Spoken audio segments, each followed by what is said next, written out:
ఓం నమ శివాయ. ఓం శ్రీ మాత్రే నమ. ఓం నమ శ్రీ భ్రమరాంబికా మల్లికార్జున స్వామిని నమ.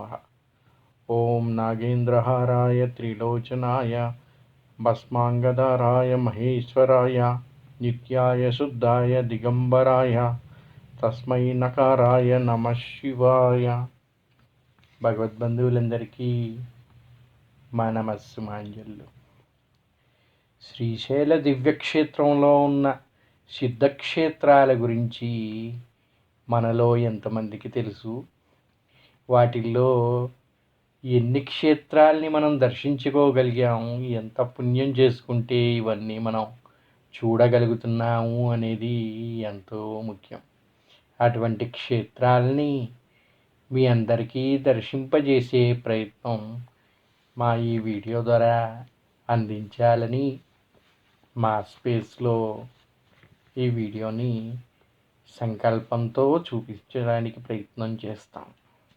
శైలేశ దర్శనం పునర్దర్శనతే అంటారు. శైలేశ దర్శనం పునర్జన్మ విద్యతే అంటారు. అంటే ఒక్కసారి శ్రీశైల మల్లన్నని దర్శించుకున్న వాళ్ళకి పునర్జన్మ ఉండదు అంటారు. అంతటి చక్కటి మోక్షం, శివ సాన్నిధ్యం లభిస్తుందంట. అటువంటి శ్రీశైలమన్నను దర్శించుకోవాలంటే ముందుగా విఘ్నేశ్వరుణ్ణి దర్శించుకోవాలంట. ఆయననే ఇక్కడ సాక్షి గణపతి అంటారు. అటువంటి గణనాథుడికి మీ గోత్రనామాలు చెప్పుకొని, స్వామి మల్లన్న స్వామి దర్శనానికి వచ్చామయ్యా, మాకు అనుమతించి మా దర్శనాన్ని నమోదు చేయమని ప్రార్థించాలంట. అక్కడ అలా చేసిన వాళ్ళకే నీ దర్శనానికి వచ్చారు అని చెప్పి ఒక రికార్డ్ మెయింటైన్ చేస్తాడంట గణపతి. ఆ విధంగా చేస్తే రేపు మనం కైవల్యం పొందిన తర్వాత శివ సాన్నిధ్యం పొందాలంటే శ్రీశైల దర్శనం జరిపించుకున్నామని సాక్ష్యం ఆ గణనాథుడే ఇస్తాడంట. అందువల్ల ముందుగా గణనాథుడిని దర్శించుకొని నిర్విఘ్నంగా శ్రీశైల మల్లన్న భ్రమరాంబిక యొక్క అనుగ్రహం పొందే విధంగా ముందుగా సాక్షి గణపతి దగ్గర మనం వచ్చాము అని చెప్పి ఒక అటెండెన్స్ వేసుకొని ముందుకు వెళ్ళాలి. ఇలా మొదటి క్షేత్ర దర్శనం ఆ గణపతి దర్శనం చేసుకోవాలంట శ్రీశైల యాత్రలో. అలాగే ఇక్కడ సాక్షి గణపతి ఆలయానికి కొద్దిగా ముందుగా కానీ మనం చూసుకుంటే హటకేశ్వరము అనే క్షేత్రం ఉంటుంది. హటకేశ్వరం అని ఎందుకన్నారయ్యా అంటే, అటక పైన ఒక కుమ్మరివాడు కుండలు చేసి అటక పైన కుండలు పెడితే అందులో వెలిశాడంట శివుడు బంగారు లింగం రూపంలో. చూశారా ఎంతటి అదృష్టవంతుడో ఆ కుమ్మరివాడు! సాక్షాత్తు శంకరుడే దర్శనం ఇవ్వాలనే ఆలోచనతో ఆయన చేసిన కుండల్లో ఒక బంగారపు శివలింగ రూపంలో దర్శనం ఇచ్చాడంట. అదే ఆ ప్రాంతంలో ఇప్పుడు ఆలయాన్ని నిర్మించి హటకేశ్వరం అని చెప్పి భక్తులందరికీ దర్శనం ఇస్తున్నాడు ఆ పరమేశ్వరుడు. ఎంతో అద్భుతంగా ఉంది చూసారా రమణీయమైన ఈ ఆలయం. ఇక్కడ శంకరుణ్ణి దర్శించుకుంటే సర్వపాపాలు నశిస్తాయంట. కుమ్మరివాడికే దర్శనమిచ్చి విముక్తిని కలిగించిన శంకరుడు మన బాధలను తొలగించడా. అందుకని ఈ స్వామివారి దర్శనం ఇక్కడ చేసుకోవాలి అని చెబుతూ ఉంటారు. ఇక్కడికి వచ్చిన వాళ్ళు ఈ హటకేశ్వర క్షేత్రంలో తప్పక 11 ప్రదక్షిణలు చేయాలి అని చెబుతారు. ఆ విధంగా చేసి మనకున్న విఘ్నాలు బాధలన్నీ కూడా ఆ నందీశ్వరుడు చెవిలో చెప్పి ఎదురుగా ఉన్నటువంటి వృక్షానికి కానీ ప్రదక్షిణాలు చేసి ముడుపు కట్టినట్టయితే సంతానం లేని వారికి సంతాన భాగ్యం కలుగుతుంది అని ఇక్కడ వారందరికీ ఒక నమ్మిక. ఆ విధంగానే ఈ చెట్టు ఏదైతే ఉందో ఈ చెట్టుకు అందరూ కూడా ప్రదక్షిణలు చేస్తూ ఉంటారు. ఈ చెట్టుకి మరో ప్రాముఖ్యత ఉందండి. ఇది ఒక చెట్టులా కనిపించినప్పటికీ ఇందులో 3 చెట్లు ఇమిడి ఉన్నాయి. బ్రహ్మి, రావి, ఉసిరి చెట్లు కలిగిక ఈ చెట్టు. ఇక శంకరుడిని చూసారా, హటకేశ్వర శివలింగం. ఇది శివాలయం, హటకేశ్వరాలయం. ఇక్కడే ఆ కుమ్మరవానికి దర్శించాడంట శివుడు. దర్శనమిచ్చి విముక్తిని ఇచ్చాడంట ఆయనకి. ఆయన కోరిక మేరకు భక్తులందరికీ కూడా దర్శనం ఇస్తున్నాడు ఇక్కడ. హటకేశ్వరుడుగా. ఇక ముందుకు వెళ్తే లలితాదేవి పీఠం ఒకటి ఇక్కడ ఉన్నది. ఇక్కడ కొన్ని ఉపాలయాల్ని కూడా మనం దర్శించుకోవచ్చు.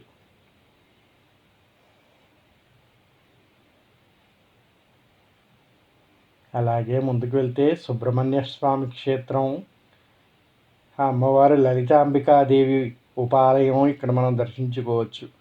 ఆ దేవి యొక్క పీఠాన్ని కూడా ఇక్కడ నెలకొల్పారు. అక్కడ కూడా మనం వెళ్ళి దర్శనం చేసుకోవచ్చు.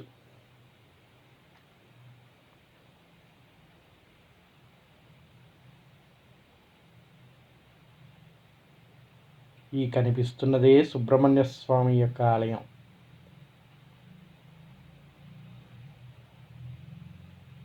ఓం నమో సుబ్రహ్మణ్యాయ నమః. నమో షణ్ముఖాయ, నమో శర్వణాయ.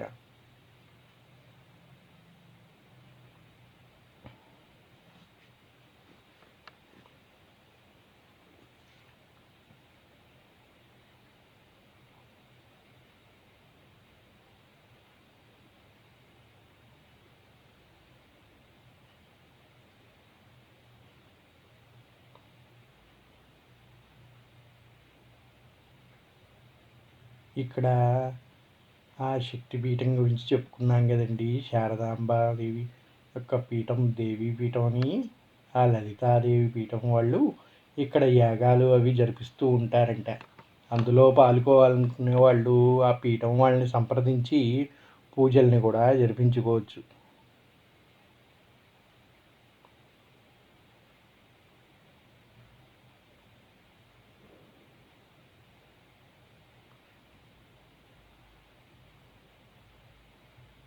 ఈ వెనక పక్క ఏదో పెద్ద చెట్టు ఉంది, వృక్షం. కానీ ఆ వృక్షానికి ఒక ఆకు కానీ ఏమీ కనిపించలేదు. మొత్తం మోళ్ళతోనే ఉంది. బహుశా ఈ సమయంలో ఆకులు రాలే సమయం అయ్యి ఉండొచ్చు. అందువల్లే అది ఏం చెట్టు అనేది కూడా మనకి అర్థం కానప్పటికీ జనాలందరూ భక్తితో ప్రదక్షిణ చేస్తున్నారని మీకు కూడా చూపించడం జరిగింది.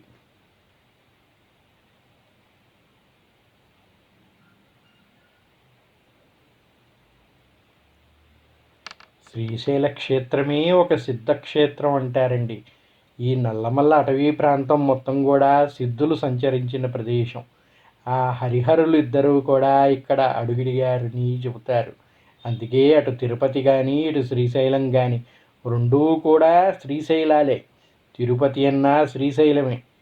ఇక్కడ మనం చూస్తున్న శివాలయ సన్నిధి కూడా శ్రీశైలమే. శ్రీశైలం అంటే శ్రీ యొక్క నిలయం. శ్రీ అంటే లక్ష్మి. ఆ లక్ష్మీదేవి యొక్క శైలము అంటే కొండ.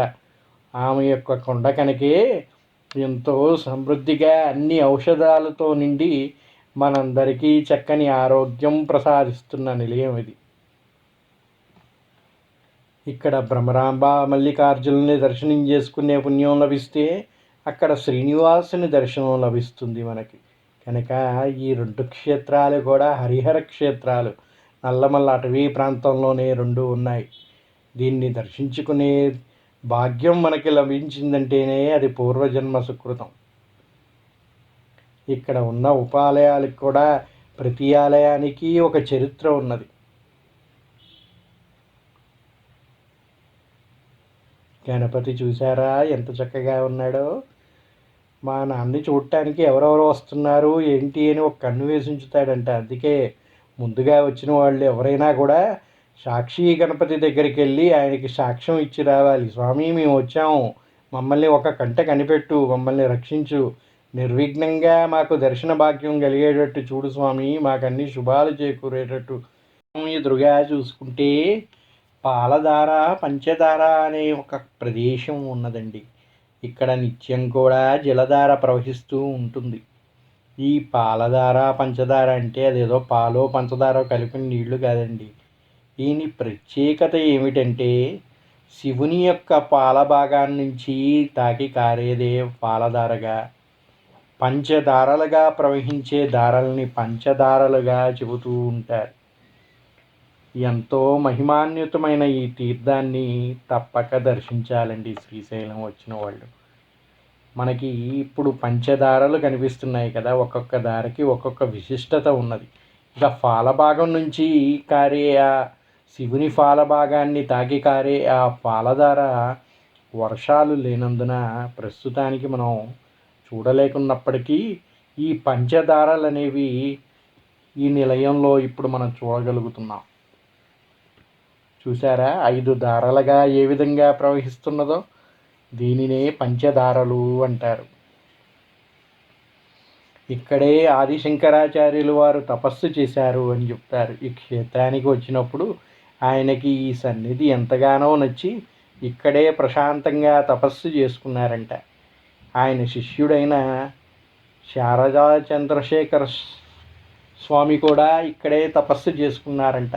ఆ ప్రదేశంలోనే ఒక ఆలయాన్ని కూడా నిర్మించారు. ఆయన్ని కూడా మనం ఇక్కడ దర్శించుకోవచ్చు. శారదా చంద్రమౌళీశ్వర స్వామి యొక్క దర్శనం ఇక్కడ లభిస్తుంది.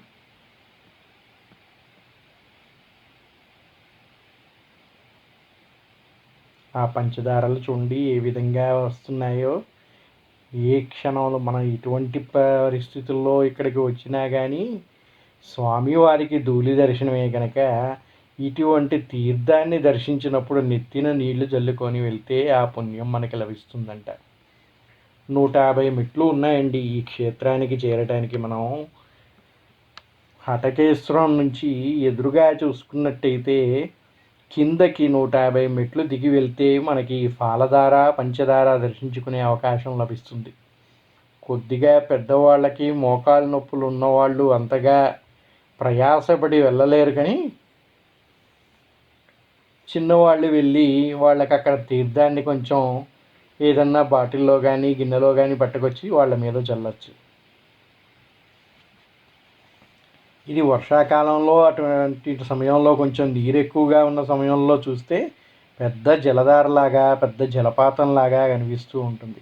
మిగిలిన సమయాల్లో చిన్న ధారలాగా వస్తూ ఉంటుంది.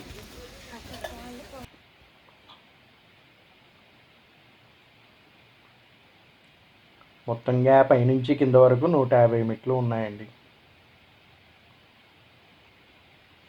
పక్కన రైలింగ్ని పట్టుకొని నడిస్తే చాలా వరకు నడవగలుగుతారు, పెద్దగా ఇబ్బంది ఉండదు. అయినప్పటికీ కొంచెం పెద్దవారు సాహసించకుండా ఉండటమే మంచిది. ఎందుకంటే ఇక్కడ కిందకి వెళ్ళి మనం స్వామివారిని చూడటానికి ఏమి ఉండదు. ఆ జలధారను మాత్రమే చూడొచ్చు. ఆ తీర్థాన్ని దర్శించుకొని ఆ నీళ్లు నెత్తిని జల్లుకోవచ్చు. అదేదో మీతో పాటు వచ్చిన వాళ్ళకి ఎవరికన్నా కొంచెం తీర్థం తీసుకురమ్మంటే వాళ్ళే తీసుకొస్తారు. దాన్ని మీరు నెత్తిన చల్లుకోవచ్చు అన్నమాట.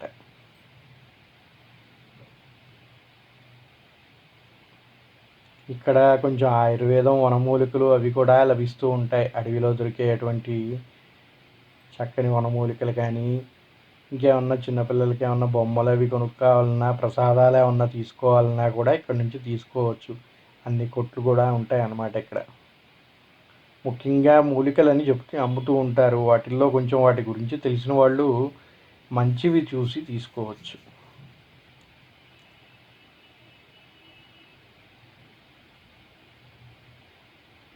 చూశారు కదా, ఆ 2 నంది విగ్రహాలు పైకి ఎత్తుగా పిల్లర్స్ ఉన్నాయి. దానికి ఆపోజిట్గా ఉన్న ప్రదేశమే మనం ఈ పాలధార పంచదార ఉన్న ప్రదేశం అన్నమాట.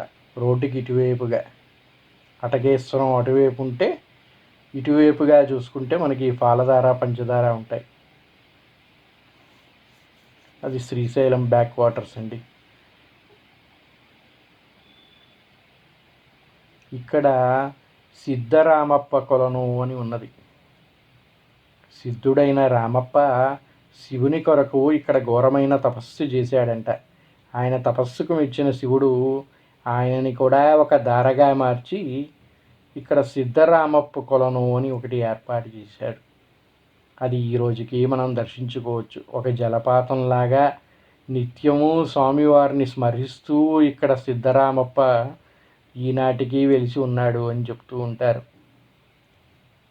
ఇక్కడ శ్రీశైలంలో మరొక విశేషం ఏమిటంటే ఈ నల్లమల్ల అటవీ ప్రాంతంలో ఉన్న ప్రతి తీర్థము కూడా అది చివరికి వచ్చి కృష్ణానదిలో కలుస్తూ ఉంటుందండి. ఆ విధంగా ఇన్ని తీర్థాల కలయికే ఈ కృష్ణానది. ఒక్క కృష్ణానదిలో స్నానం చేస్తే ఎన్ని తీర్థాల్లో స్నానం చేసిన పుణ్యఫలం మనకి లభిస్తుంది. ఈ వీడియోని కానీ మీరు మొత్తం కానీ చూసుకుంటే ఆఖరికి ఈ నీళ్ళన్నీ కలిసి ఎక్కడికి చేరతాయో ఆ ప్రదేశానికి కూడా తీసుకెళ్ళి మీకు చూపిస్తాం. అది కూడా మీరు చూడొచ్చు. అక్కడ మీరు కొంచెం నీళ్లు కానీ తీసి నెత్తిని చల్లుకుంటే ఈ అన్ని తీర్థాలు తిరిగి వచ్చినటువంటి పుణ్యఫలం మనకి లభిస్తుందన్నమాట. ఇది రుద్రవనం అని శివాజీ గోపురానికి ఎదురుగా ఉన్న క్షేత్రం. రుద్రాక్ష చెట్లను నాటారు ఇక్కడ. అలాగే చక్కని పెద్దని శివుని విగ్రహం ఇక్కడ మనం చూసుకోవచ్చు.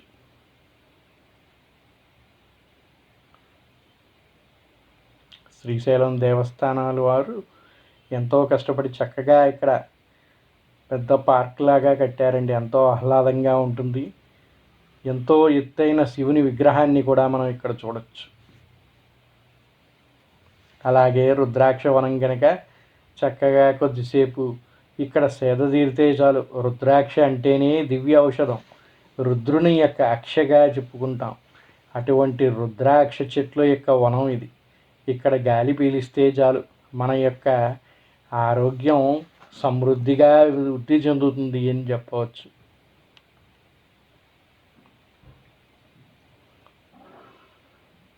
చూసారా పరమేశ్వరుడు విగ్రహం ఏ విధంగా నిలబెట్టారో ఇక్కడ.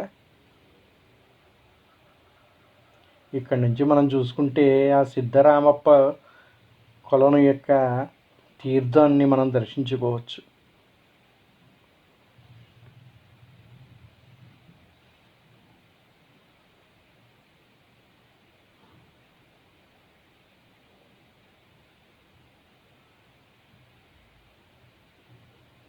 అలాగే శ్రీశైలం యొక్క బ్యాక్ వాటర్స్ని, డ్యామ్ని కూడా ఇక్కడ నుంచి మనం పైన చక్కటి వ్యూ లభిస్తూ ఉంటుంది. ఈయనే ఆ సిద్ధరామప్ప. శివుని కొరకు శ్రీశైలంలో ఘోర తపస్సు చేశాడంట. ఆయన తపస్సుకు మెచ్చిన శంకరుడు ఎప్పుడూ ఆయన సన్నిధిలో ఉండే వరాన్ని ప్రసాదించాడంట. ఆ విధంగానే ఏర్పడింది ఈ సిద్ధరామప్ప కొలను. అలాగే మనం హేమారెడ్డి మల్లమ్మ శివుని పరమ భక్తురాలు, ఆమె ఆలయాన్ని కూడా దర్శించుకోవచ్చు. అది కూడా చూసుకుందాం.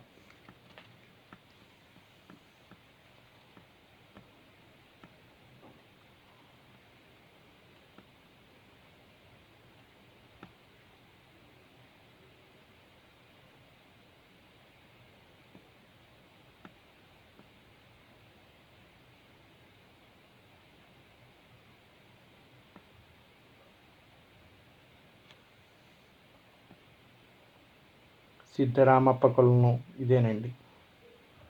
దీన్ని దగ్గరగా కూడా దర్శించుకుందాం. లాంగ్ వ్యూ అనమాట. మన రుద్రవనం నుంచి కానీ చూసుకుంటే ఈ విధంగా కనిపిస్తుంది.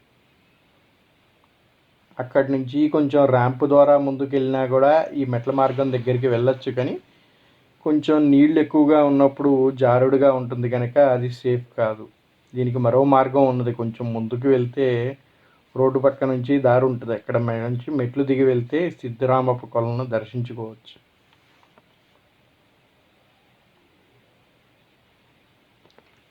శ్రీశైలం శంకరుడికే కాదండి, శంకరుడికై ఘోర తపస్సు చేసిన ఎందరో పరమ భక్తులకు కూడా నిలయంగా మారింది. మొదటి పరమభక్తురాలు పరమేశ్వరియే స్వయంగా వచ్చి శివుడికి తపస్సు చేసిందంట. భ్రమరాంబగా వెలిసింది. ఇది జ్యోతిర్లింగమే కాకుండా శక్తిపీఠంగా కూడా మారింది. ఆ తర్వాత ఎంతోమంది పరమభక్తులు ఆ శంకరుడి సన్నిధిలో తపస్సు చేశారు అంటారు. అటువంటి వారిలో సిద్ధరామప్ప ఒకడు, మల్లమ్మ ఒకడు. ఇలా చెప్పుకుంటూ పోతే ఎంతోమంది ఉన్నారండి. అక్క మహాదేవి అని చెప్తారు. అలాగా శివుని యొక్క పరమ భక్తులకు కూడా నిలయమైంది శ్రీశైల మహాక్షేత్రం. చూశారు కదూ, ఇదేనండి ర్యాంప్. మనం రుద్రవనం నుంచి సిద్ధరామప్ప కొలనుకు చేరుకోవాలంటే ఈ విధంగా వెళ్ళొచ్చు. కాకపోతే కొంచెం నీళ్లు ఎక్కువగా ఉండి కొంత ముందుకు వెళ్ళిన తర్వాత జారుడుగా ఉంటుంది కనుక ఈ మార్గం కాకుండా మరొక మార్గం ఉన్నది. ఆ మార్గం నుంచి ప్రయత్నిస్తే చక్కగా దర్శించుకునే భాగ్యం లభిస్తుంది. ఇది మెట్ల మార్గం అండి. ఈ విధంగా వెళ్తే ఆ జలధారని స్పృశించవచ్చు. సిద్ధరామప్ప కొలను యొక్క తీర్థాన్ని మనం నెత్తిన చల్లుకునే అవకాశం ఉంటుంది.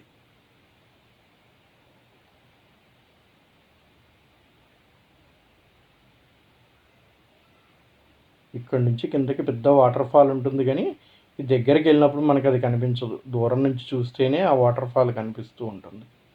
ఇక్కడ చిన్న దారగానే కనిపిస్తుంది, కానీ దూరంగా చూసిన వాళ్ళకి అది పైనుండి లోయలోకి పడుతూ ఉంటుంది. అది మీరు చూడొచ్చు అన్నమాట, ఇందాక మీరు చూసినటువంటి వాటర్ ఫాల్.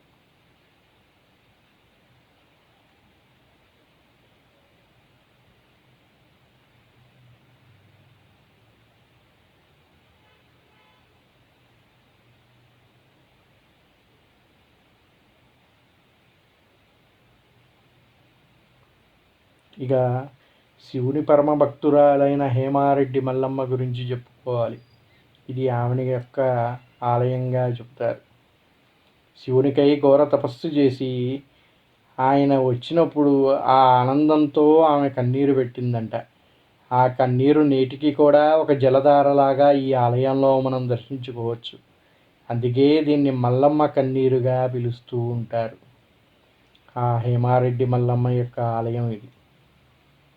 చెప్పాం కదండి, శివుడికే కాదు శివుడి పరమ భక్తులకు కూడా నిలయంగా మారింది ఈ శ్రీశైలం నిలయం అని. అలాంటి పరమ భక్తురాల్లో పరమ పూజ్యురాలు ఈ హేమారెడ్డి మల్లమ్మ గారు. ఇక్కడ గోసేవ కూడా చేసుకోవచ్చండి. శ్రీశైల దేవస్థానం వారు గోశాల పక్కనే ఉండటం వల్ల కొన్ని గోవుల్ని ఇక్కడ కట్టేసి వాటికి గోసేవ చేసుకునే అవకాశం కూడా లభిస్తుంది అందరికీ. అక్కడ కౌంటర్లో కానీ ఒక 20 రూపాయలు ఇస్తే ఆ ఆవులకి మేత పెట్టడానికి కొంత గడ్డి మన చేతికి ఇస్తారు. మనమే స్వయంగా వాటికి ఆ గడ్డిని తినిపించవచ్చు. లేదా గోసేవకై ఏమన్నా విరాళాలు ఇవ్వాలనుకున్నా కూడా అక్కడ మనం ఇవ్వచ్చండి. ఇప్పుడు ఈ ఆలయంలోంచి మనం చూస్తే పక్కనే విభూది కేంద్రం ఉంటుంది. శ్రీశైలంలో మనకి లభించే విభూది కూడా మొత్తం ఇక్కడే తయారు చేస్తూ ఉంటారంట. ఆవు పేడతోటి ఔషధాలతో కలిపి ఆ విభూదిని తయారు చేస్తూ ఉంటారు.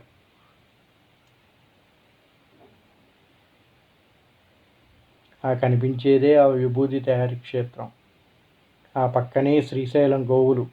భక్తులందరూ శివుడిని కొలిచే భక్తులు, పరమభక్తులు గోదానం చేస్తూ ఉంటారు. అటువంటి గోవులన్నీ కూడా ఈ క్షేత్రంలో శ్రీశైలం దేవస్థానం వారు ఇక్కడ గోశాలలో పెంచుతూ ఉన్నారు. అటువంటి గోవుల్ని మనం ఇక్కడ నుంచి దర్శించుకోవచ్చు.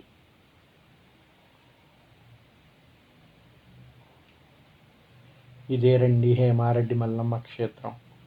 ఇక్కడ చుట్టూ కూడా ఆమె స్వామివారిని ఏ విధంగా తపస్సు చేసింది, ఆయన ఎలా కర్ణించాడు, అక్కడ జరిగినటువంటి విచిత్ర సంఘటనలు అన్నీ కూడా విగ్రహ రూపంలో ఇక్కడ పెట్టారండి.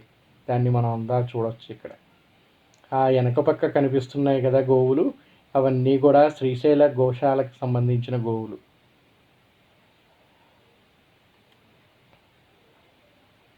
కోడెమక్కులు గోదానం చేసే వాళ్ళందరూ కూడా శ్రీశైల దేవస్థానానికి ఆ గోవుల్ని శ్రీశైలానికి ఇస్తే వాళ్ళన్నిటినీ కూడా ఇక్కడ గోశాలలో చక్కగా పోషిస్తూ ఉంటారు.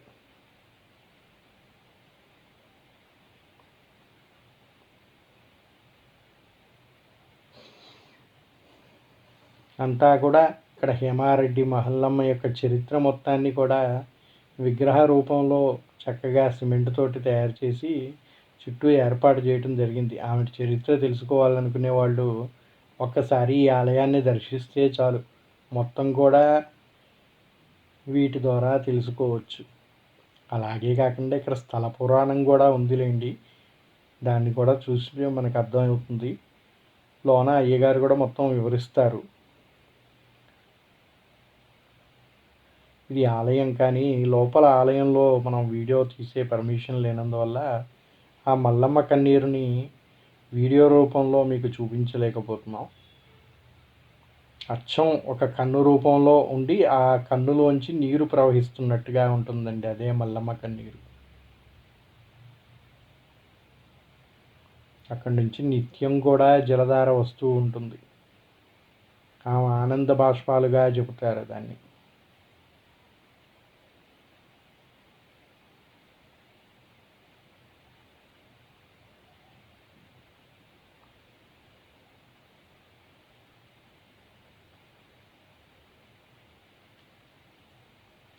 శ్రీశైల దేవస్థానానికి వెనక పక్కన ఉంటుందండి ఈ హేమారెడ్డి మల్లమ్మ క్షేత్రం. ఆలయం చుట్టూ కూడా ఎన్నో ఉపాలయాలు ఉన్నాయని చెప్పుకున్నాం కదా, వాటిల్లో ఇది ఒక ప్రధాన ఆలయంగా చెప్పవచ్చు.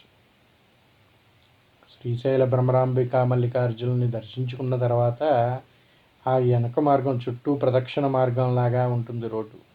వాటిల్లో కానీ మనం వస్తే ముందుగా హేమారెడ్డి మల్లమ్మ ఆలయం కనిపిస్తుంది.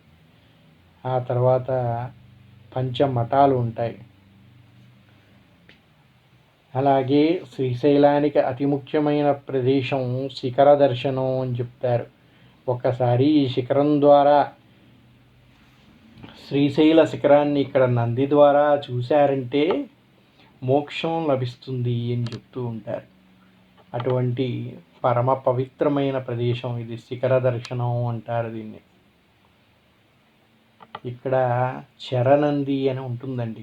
చరణందిలో మనం నువ్వులు కొన్ని తీసుకొని పైన నంది ఉన్న దగ్గర వేసి ఆ నందిని కానీ తిప్పినట్టయితే ఆ నువ్వుల నుంచి నూనె అభిషేక రూపంలో శివుడికి, కింద ఉన్న శివుడికి వెళ్తుంది అని చెప్తారు. ఆ విధంగా ఇక్కడ ఒక చరణందిని ఏర్పాటు చేశారు. అయితే ఈ చరణందిని తిప్పి చక్కగా మనం శ్రీశైల గోపురాన్ని కానీ ఇక్కడి నుంచి దర్శిస్తే మళ్ళీ జన్మంటూ ఉండదంట, మోక్షం లభిస్తుంది అని చెప్తారు. ఇక్కడి నుంచి మీరు ఎంత ప్రయత్నించినప్పటికీ ఆ గోపుర దర్శనం మీకు జరగదు. ఆ నంది నుంచి మీరు గోపురాన్ని చూడలేరు. కానీ అది కానీ చూడగలిగితే మీకు మరుజన్మ ఉండదంట, మోక్షం లభిస్తుంది అని చెబుతారు. ఏమిటయ్యా దాని అర్థం అంటే, మనసులో శివుడిని నింపుకొని ఉన్న వాళ్ళకి ఎటు చూసినా శివుడే కనిపిస్తాడన్నట్టు, అంతటి భక్తిభావంతో ఆ నమ్మకంతో చూసిన వాళ్ళకి గోపురంలో ఆలయంలో ఉన్న శివుడే ప్రత్యక్షంగా కనిపిస్తాడు. అంతటి భక్తి ఉన్న వాళ్ళకి ముక్తి లభిస్తుంది అని చెప్తారు. ఈ ఆలయం చుట్టుపక్కల చెంచుల యొక్క నివాసాలు ఇవి. ఈ మల్లన్న స్వయంగా ఈ చెంచులకు అల్లుడిగా చెబుతారు. అందుకే ఎక్కడ శివక్షేత్రం ఉన్న ఈ అటవీ ప్రాంతంలో ఈ చెంచులు ఆయన్ని అంటిపెట్టుకొని ఉంటారు.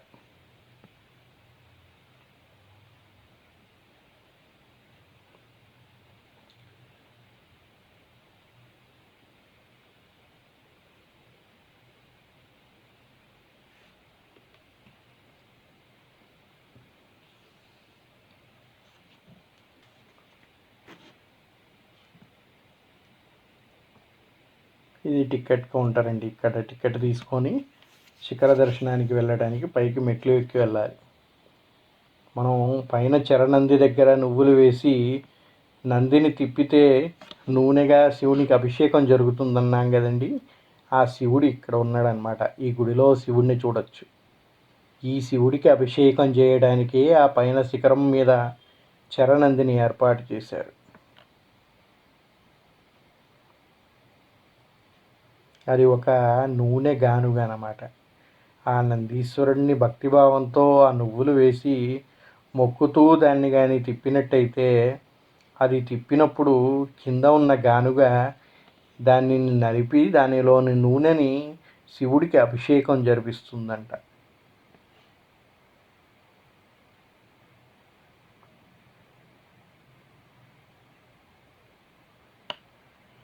ఇదే శిఖరం.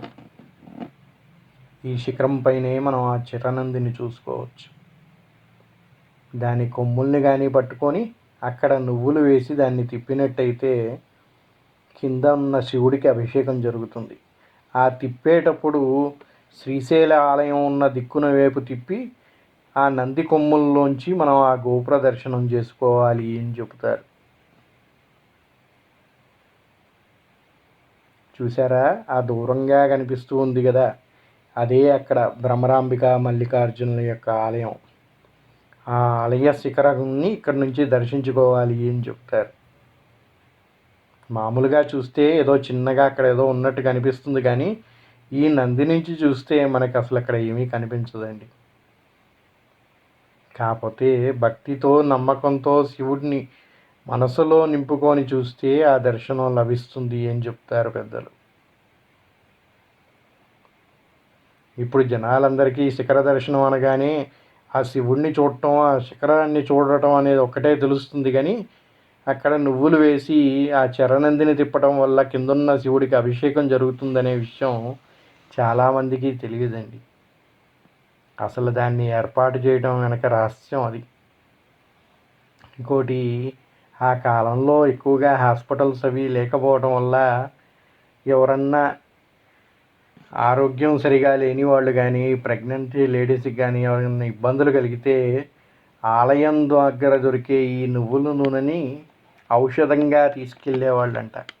అటువంటి వాళ్ళకి ఎల్లప్పుడూ కూడా ఔషధం లభించాలనే ఉద్దేశంతో ఈ చరణందుల్ని ఏర్పాటు చేశారు అని చెప్తారు పెద్దలు. ఈ చరణందుల వెనక రహస్యం అది. ఇది ఒక గానుగండి. ఇందులో నువ్వులు వేసి తిప్పితే ఆ నువ్వులు మరపట్టి కింద నూనెగా వస్తుంది. చూసారా, ఆ చుట్టూ గ్యాప్ ఉంది కదా, అక్కడ నువ్వులు వేసి దాన్ని తిప్పాలన్నమాట. ఆ విధంగా తిప్పితే ఆ నువ్వులు మరడి కిందకి నూనెగా మారి వెళ్తాయి. ఒంట్లోని వేడిని తొలగిస్తాయండి నువ్వుల నూనె. అవసరమైనప్పుడు ఒళ్ళు చల్లబడుతుంది అనుకున్నప్పుడు కొద్దిగా నువ్వుల నూనె వేసి రుద్దినట్టయితే ఎమ్మటే ఒంట్లో వేడి పుట్టుకొచ్చి ఆరోగ్యంగా తయారవుతారు అని చెప్తారు. ఆ విధంగా ఔషధంగా పనిచేస్తుంది ఈ నువ్వుల నూనె.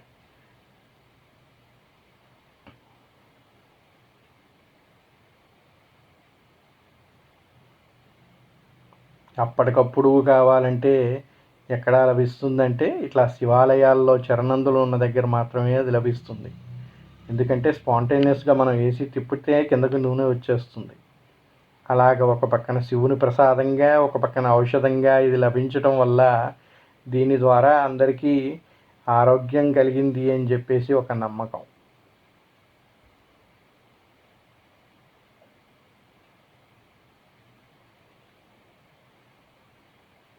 ఇక్కడ చుట్టూ నవగ్రహాలకి 9 చెట్లు నాటారండి. ఒక్కొక్క గ్రహానికి ఒక్కొక్క చెట్టు. వాటిని కూడా దర్శించుకోవచ్చు. ఆ నవగ్రహాలకి ప్రదక్షిణ జరిపించుకోవచ్చు ఇక్కడ.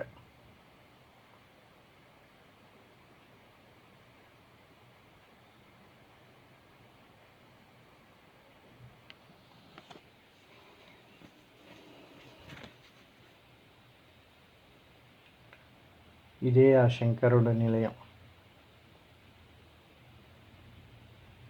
ఇది వీరభద్రం స్వామి యొక్క కోవిల. ఈ చుట్టూ నవగ్రహాలు కూడా ఉన్నాయి. ఒక్కొక్క గ్రహానికి ఒక విగ్రహమే కాకుండా ఒక చెట్టుని కూడా నెలకొల్పారు ఇక్కడ శ్రీశైల దేవస్థానం వారు. చూసారండి, ఈ విధంగా మెట్ల మార్గం ద్వారా పైకి వెళ్తే ఆ పైన మనం చరణందిని దర్శించుకోవచ్చు. అక్కడ మీరు వేసిన నువ్వులు అలాగే కిందనున్న శివాలయంలోని శివుడి పైన చేరుతూ ఉంటాయి, ఆయన్ని అభిషేకిస్తూ ఉంటాయి. శిఖర దర్శనం అనగానే పోయి శిఖరాన్ని ఒక్కదాన్నే చూసి వెళ్ళకూడదండి, కిందనున్న శివుని దర్శనం కూడా చేసుకోవాలి. చాలామందికి ఆ కింద ఆలయం ఉంది, అందులో శివుడు ఉన్నాడని తెలియదు. ఏదో పైకి వచ్చేసి ఎక్కేస్తారు, ఆ గిర్రగిర్ర తిప్పేసి వెళ్ళిపోతూ ఉంటారు. కానీ అసలు ఆలయం కింద ఉన్నది. ఇందాక మనం చెప్పుకున్నాం కదా, నవగ్రహాలకి ఒక్కొక్క గ్రహానికి ఒక్కొక్క చెట్టు అని. ఇక్కడ కుజగ్రహానికి రావి చెట్టు పెట్టారు. అలాగా ఒక్కొక్క గ్రహానికి ఒక్కొక్క చెట్టు పెట్టారు నవగ్రహాలకు కూడా.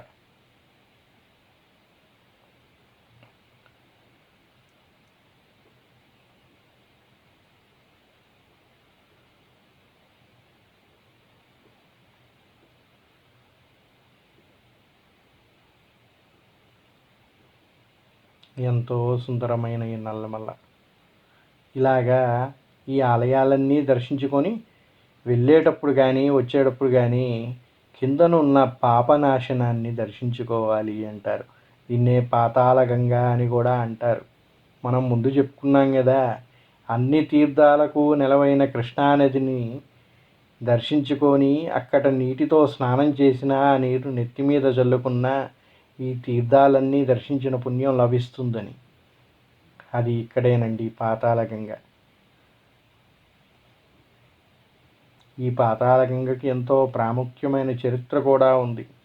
ఈనాటికి చంద్రగుప్త మహారాజు ఇక్కడ పచ్చల బండగా శపించబడి ఉన్నాడు అని చెప్తూ ఉంటారు. ఈ కలియుగాంతం ఆయనకి శాప విముక్తి లభిస్తుంది అని చరిత్రకారులు చెబుతున్నారు.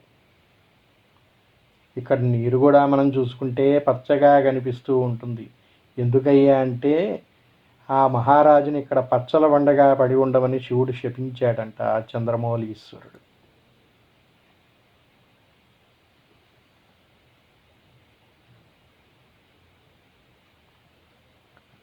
ఇది పాతాళ గంగ దర్శనం.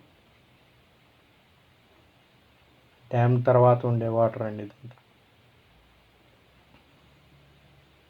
ఇక్కడ చిన్న చిన్న తెప్పలు, బుట్టల్లాగా వెళ్ళినటువంటి చిన్న బోట్స్ కూడా చూడొచ్చు.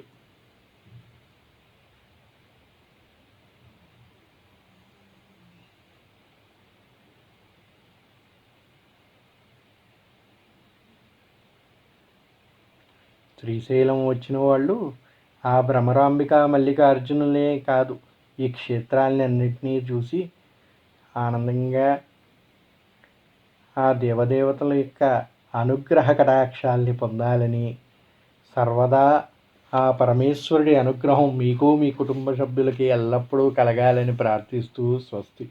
ఓం నమః శంకరాయ.